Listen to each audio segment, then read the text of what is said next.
How do Christians find peace? Hi, I'm Dr. James Holt, and the world in which we live is now closer than it's ever been, and that's a positive. But the noise that accompanies it is often so distracting and sometimes negative that people often find themselves seeking for respite and calm from the storm. In this search, Christians realise that the refuge and peace that people can find is through Jesus Christ, who said, "Let not your heart be troubled, ye believe in God, believe also in me." He continued, "I will not leave you comfortless, I will come to you. Peace I leave with you, my peace I give unto you. Not as the world giveth, give I unto you. Let not your heart be troubled, neither let it be afraid." Christians believe that people get caught up in being so busy that they sometimes don't take time to pause and to listen to the voice of the Lord. They can perhaps think that He's not speaking or that they're functioning just fine as they travel through life. They would suggest that the voices of business are not bad in themselves, but they are loud, and if people allow them to, they can drown out the still small voice of the Lord.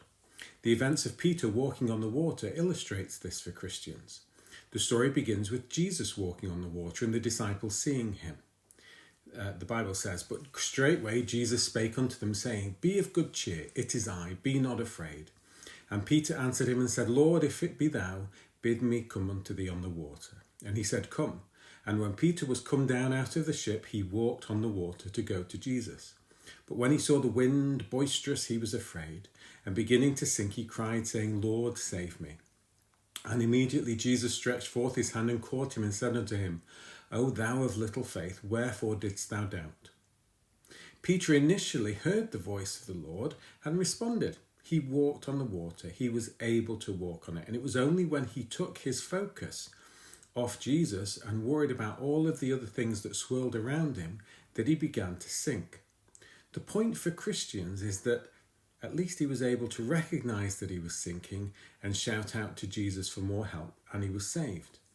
For Christians, this is the perfect parallel for people's attempts to hear the Lord and stay in that relationship with him, where they feel such confidence and power. They begin with such surety. They've heard the Lord, but then other competing voices come into earshot, and they begin to lose confidence and perhaps wander into strange paths rather than sink. Most importantly for Christians, however, is that they are distracted from the necessity of and strength that comes from hearing him on a daily basis.